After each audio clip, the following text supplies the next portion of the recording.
მოგესალმებით მეგობრებო, თქვენ უყურებთ ისევ Just Drivers. ამჯერად ვიღებთ აი ამ ML163-ს. ეს არის 5-დან 0 ძრავით აღჭურვილი ML-ი და აი მისი კონკურენტიც საქმე მოდის, მაგრამ მოდი ამანქანაზე კონცენტრირდეთ. ეხლა ჩვენ ML-ი მოკლედ უცხო არავისთვის არ არის თვალში. ეს მანქანები დიდი ხანია საქართველოში არსებობს და თავისი სახელის დაიმკვიდრა, უნდა ვთქვა. ჩემთვის პირადად აი თუ იცით ესეთი მოდელები, აქვს რომ სათადარიგო საბურავი უყენია. ეგენი იყო ჩემთვის ყოველთვის საყვარელი, იმიტომ რომ ჯეტია ვაისიც რო თამაშობდი, იქ ხდებოდა ხოლმე. მოკლედ აი აქ აწერია ML500, რაც გვამცნობს იმას, რომ ეს მანქანა 5-დან 0 ძრავით არის აღჭურვილი და არ უნდა ეთამაშოთ თქვენი რაღაცა 3 და 2 და 2 და 7 CD-ით. მოკლედ ეს რა თქმა უნდა ხუმრობით, ამ მანქანის შესაძლებლობებს ჩვენ ვნახავთ უკვე ავტობანზე, როგორ ჩქარდება 0-100-დან და 100-200-ით მოусინჯოთ. თან ეს მანქანა არის როგორც ბენზინზე, ასევე გაზზე და ეგ შედარებაც მინდა რომ გავაკეთო, რამდენად უსწვლის მანქანას აჩქარების დროს გაზი, რამდენად აკლებს ასე რომ ვთქვათ ძალას და მითია თუ რეალობა რომ გაზიანი მანქანა უფრო ნელია და ბენზინზე უფრო ჩქარია. აქ აქვს პატარა ბერკეტი, ამას გამოწევ და მე მთლიანი ძრავი ზევით უნდა აწიო და მძიმეა ძალიან. მოკლედ, აი ესე გამოიყურება ჩვენი 5-დან 0 M113 ძრავი. ამას აქვს 288 ცხენისწალე ქარხნულად და 440 ნიუტონმეტრი თორქი. მოკლედ, როგორ შერჩა ეს ძალები ახლა ერთად ვნახოთ და უკვე გადავინაცვლოთ სალონში, დავქოქოთ, ხმა მოვისმინოთ და ასე შემდგომ. აი ასეთი კასაღები გვაქვს. აი ეს მიყვარს ძალიან Mercedes-ში. ნახე, ქვევით რო ინთება ყველაფერი, ოთხკუთხედი დიდი მაჩვენებლები რო აქვს, რაღაცნაირად გახსენებს, აი ძველ ნოსტალგია მოაქვს რაღაცნაირად. აჰა, დაიქოქა. აი low range გვიცინცინებს, აქეთ გვიჩვენებს, რომ მუხრუჭია გააქტიურებული ხელის. მოკლედ, სალონი ესე გამოიყურება, საკმაოდ დახვეწილი არის ჩემი აზრით. ირგვლივ რასაც კი შეეხები, ეგ ახლა უნდა ვთქვა, რომ ყველაფერი არის ძალიან რბილი. ტყავითაა ყველანაირი ზედაპირი დაფარული. აი კარის ქვედა ნაწილიც კი. აი აქ მაგალითად, აი ესეც კი რბილი არის, ამას ხელს რომ მოგიდევთ და ქვევითაც. აი პლასტმასი არ არის, ხმაზე ხა ხო გესმით. უხეში პლასტმასი არის, მხოლოდ აი აქ. აი ეს ადგილები დანარჩენი ყველაფერი არის რაღაცა ტყავითან რბილი ზედაპირით დაფარული რა. 2005 წელს როცა მანქანას აი ასეთი რაღაცის გაკეთება შეეძლო, ეს იყო ასე რომ ვთქვათ კულტურული შოკი, იმიტომ რომ ჩვენთან ჯერ კიდე Opel-ი ითვლებოდა ყველაზე მაგარ მანქანად.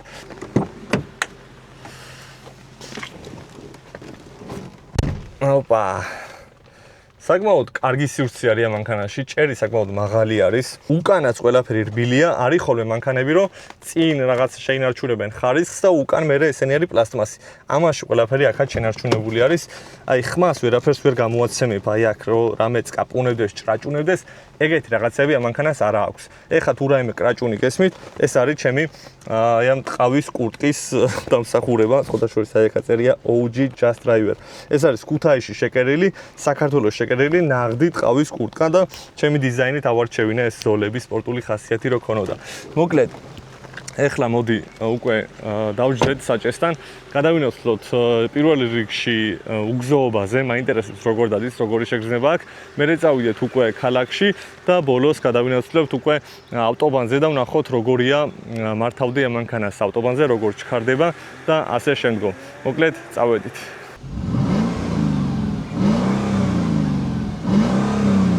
დავიძარით. ეს მიყვარს ან Mercedes-ებში. მოდი ერთი ვნახოთ უგზოობაზე როგორი შეგრძნება იქნება ამ მანქანით სიარული. ეს ახლა გამოწვევა ნამდვილად არ არის ამ მანქანისთვის, უბრალოდ მაინც შეეფერება რა ასეთი გზა აი ამ მანქანებს, ხო და ატომაც არა. საკმაოდ რბილად დადის ამ გზაზე. ვნახოთ წინ როგორ გავუმკლავდებით, ცოტა ტალახი უნდა იყოს, მერე შიგნით რო შევალთ და აი აქ ფიტი აქამდეც შემოსულა. ამის იქეთ არის. აბა როგორ იქნება გზა. აქ შემოსვლა რა თქმა უნდა აქტივი იყო. უბრალოდ აი ამ მაღალი გამალობის მანქანის მუღამი არის ის, რომ ამ ყველაფერს აკეთებს რბილად, კომფორტულად იხარ შიგნით რა, როცა გადაადგილდები და ფიტით რომ მოდიოდი, აი ასე. აი ეს რო ჩახტე აი ამ ამკებში, ალბათ ამოყირავდები შიგნით.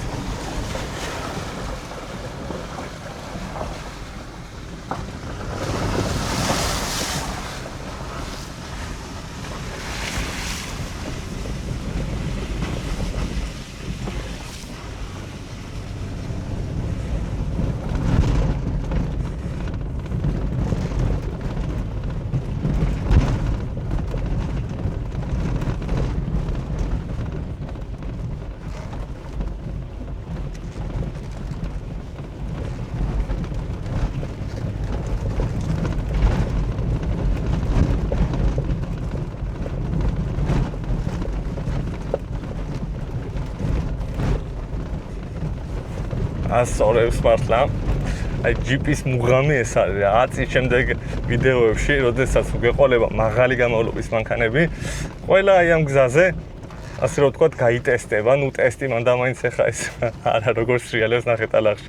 აქ ეხა მანქანა, რომელიც იქნება წინა წამყვანი, იმითი აქ შემოსვლა იქნება ამდვილად შარი.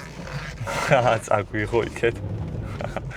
ეხა 4-4-ს რო არ იყოს აი ეს მანქანა, რავი, ამ ტალახიდან ნახდათ ვერ გამოხვალ რა. და აი ჩვენი გზის დასასრულიც. ძაღლები დაგვესივნენ. კარგი, მოbrუნდეთ ეხა და იგივე გზა უკან გავიაროთ. მერე ვნახოთ უკვე მანქანა გარედან როგორ გამოიყურება, ძალიან მაინტერესებს ესეთი უგზოობისა ტალახის მერე. და შემდგომ უკვე წავალთ ქალაქში ვნახოთ როგორია ატარებდა ML-ს 5-დან 0-ს. უკვე იქ როგორ იყენებს თავის ძალას და შემდგომ რა თქმა უნდა როგორ შეგვიდით ავტობანზეც გაიტესტება უკვე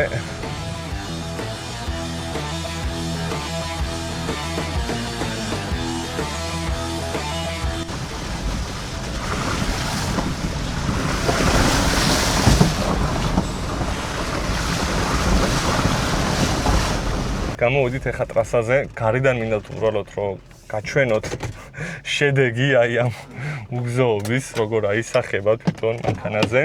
მოდი ეხა წყალი გადავავლოთ, ასე რომ ქალაქში არ ვიმოძრაოთ დასრულმა და მერე უკვე მივიღოთ საწვავი.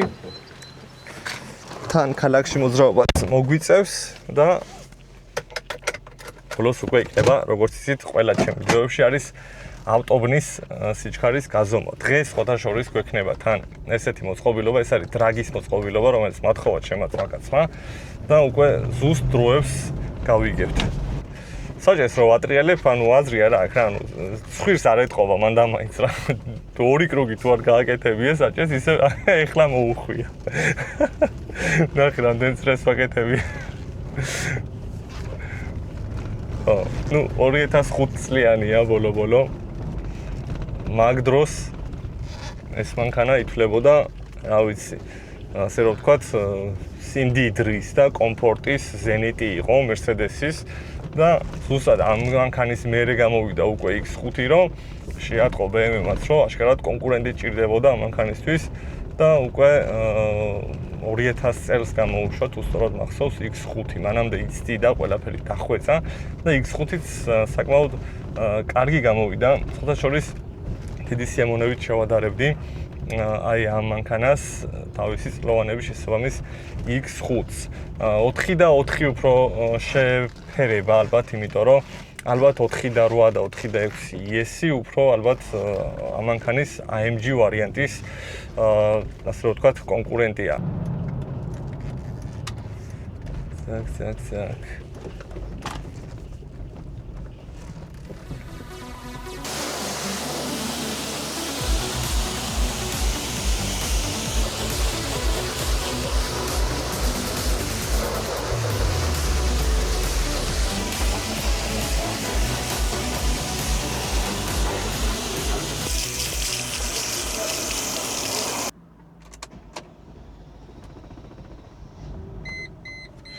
დაიქოქა ბებერი ლომი. წარმოვიდგენია 2005 წელში, რომ ან თუ გინდა 10-შიც, რატომაც არა, 5 წლის მანქანა იქნებოდა და ამითი რომ დვიჟენიოდი რა ქალაქში და ყველა რო გიყურებს, რომ აუ, ML-ი, და ML 500-თან ბენზინზე გადავრთეთ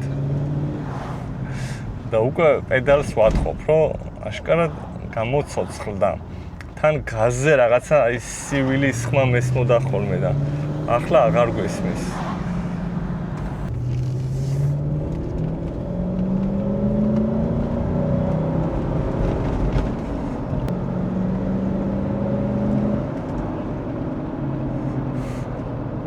ასე დადიხარ რაღაცნაირად დანარნარებ თან ამხელა 5-დან 2 რო გიდევს წინ ეგ ცალკე რაღაცნაირად ფსიქოლოგიური შეგრძნება გააქვს მაგისი რომ რაღაცის პოტენციალი გააქვს რა 7.7 წამი უზარია 0-დან 100-მდე აჩქარება ქარხნულად ბენზინზე.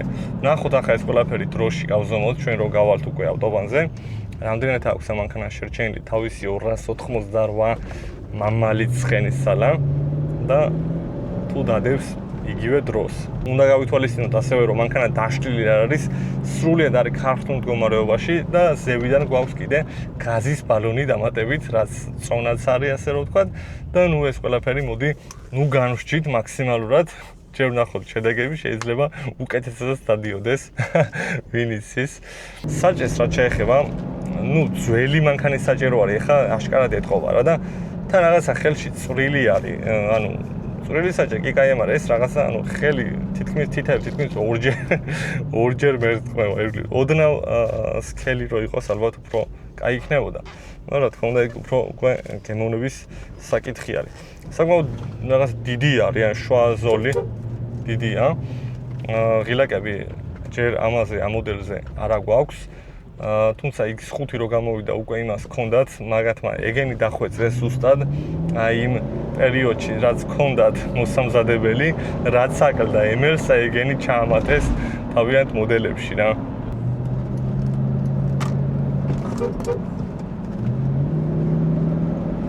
გადაცემათა კოლოფს რაც შეეხება, ეს არის 5G ტრონიკი, 5 ჩქარიანი ავტომატური გადაცემათა კოლოფია.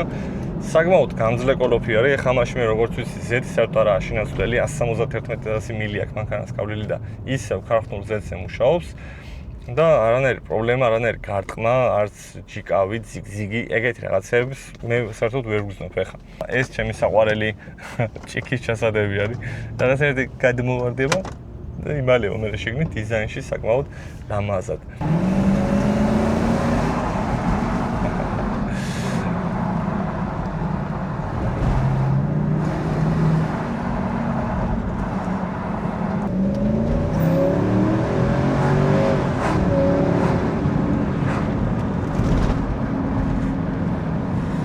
ბებერი ლომია რა. ბენზინის ის არის ნახევარზე იყო, რო გადავერთე ბენზინზე და უკვე ჩამოწეული აქვს თავი, აი 2 კილომეტრი არა მაქვს გავლილი. აქ ეხა გვიწერს წვას 23.8, 24 ლიტრი სტანდარტულად ბენზინის მოხმარება.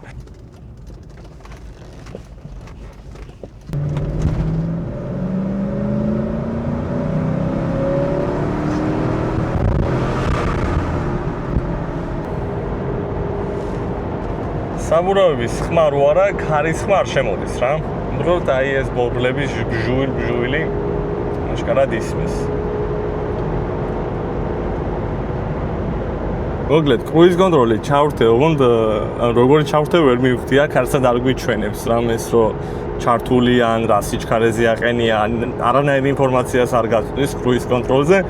უბრალოდ უნდა დააკვირდე რომ ტახომეტრი არის, ტახომეტრი თქო, სპიდომეტრი დგას თავის ნიშნულზე, ანუ ჩართული არის. აქ აწერია მომატება, დაკლება, off და გაგრძელება. სხვათა შორის აი აქ ახატია გადმობრუნებული მანქანა და აწერია რომ ფრთხილად იმოძრავეთო, მანდა მაინცო ესე ნუ იმოძრავეთო და აშკარად ეხა მანქანას აი ესე რომ ამოძრავებ, მთელი მანქანა ესე ფარფატებს რა. მეორე მანქანაა უკვე რომელზეც შემხვდა ესეთი ნახატი. პირველი იყო Mitsubishi Outlander Sport-ი, რომელიც აი ესე მანიშნებდა და ისიც იგივენაირად ესე ქანაობდა, მაგრამ ეს რაღაცა ზედმეტად ირხევა. ცოტა სახიფათოდ მართლა შეგრძნება გიჩნდება, რომ მართლა შეიძლება რომ ამოყირავდე. 1, 2 და 3.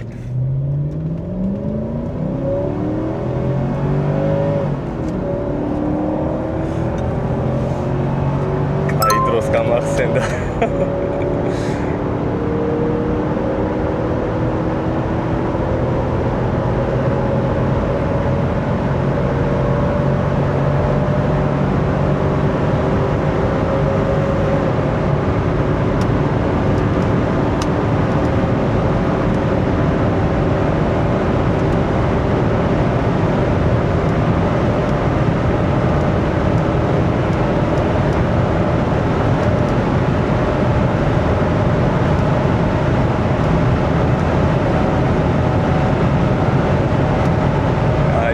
ყველაზე კარგი დრო დავაფიქსირე 0.60, 0.100, 8 და 52 წამი. ახლა მოდი გავზომოთ გაზით და გაზზე შევადაროთ უკვე რა სხვაობა გვექნება აი ამ ციფრებს შორის საშუალოდ.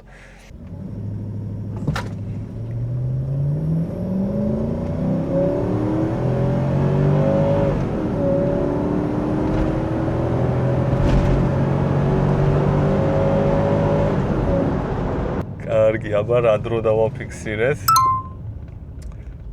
10.10. კარგი. ახლა მაქვს ბენზინზე გადართული და ახლა გავზომოთ 0-100.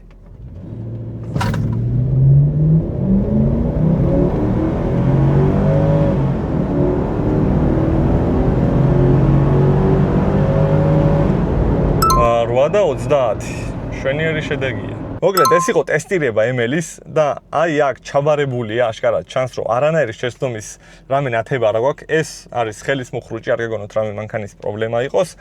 მოკლედ მანქანა რომელიც არის 20 წელზე მეტი ხნის გამოიყურება აი ასე ლამაზად მუშაობს აი ესე გამართულად ამ დატვირთვის პირობებში ჩემი აზრით ეს ყველაფერი არის დასაფასებელი და ზუსტად ამიტომ აქვს ML 173 შესაბამისი სახელი. საინტერესო იქნებოდა მისი კონკურენტი X5 როგორ გაართმევდა თავს ამ ტესტირებას და თუ იმეს გაქვთ თქვენი მანქანის იმედი, შემოთავაზეთ ჩემ TikTok, Facebook, Instagram გვერდებზე ან თუნდაც კომენტარებში დამიწერეთ, რომ ყავთ მანქანა გამართული და შევაჯიბროთ, ვნახოთ როგორ ასე რომ ვთქვათ შეეჭიდებიან ერთმანეთს ორი ეს ლეგენდარული მანქანები. მოკლედ სულ ეს იყო მეგობრებო, ჩვენ რა თქმა უნდა შევხვდებით შემდეგ ვიდეოებში, შემდეგი მანქანით. თქვენ კი არხის გამოწერა არ დაგავიწყდეს. აბა წავედით.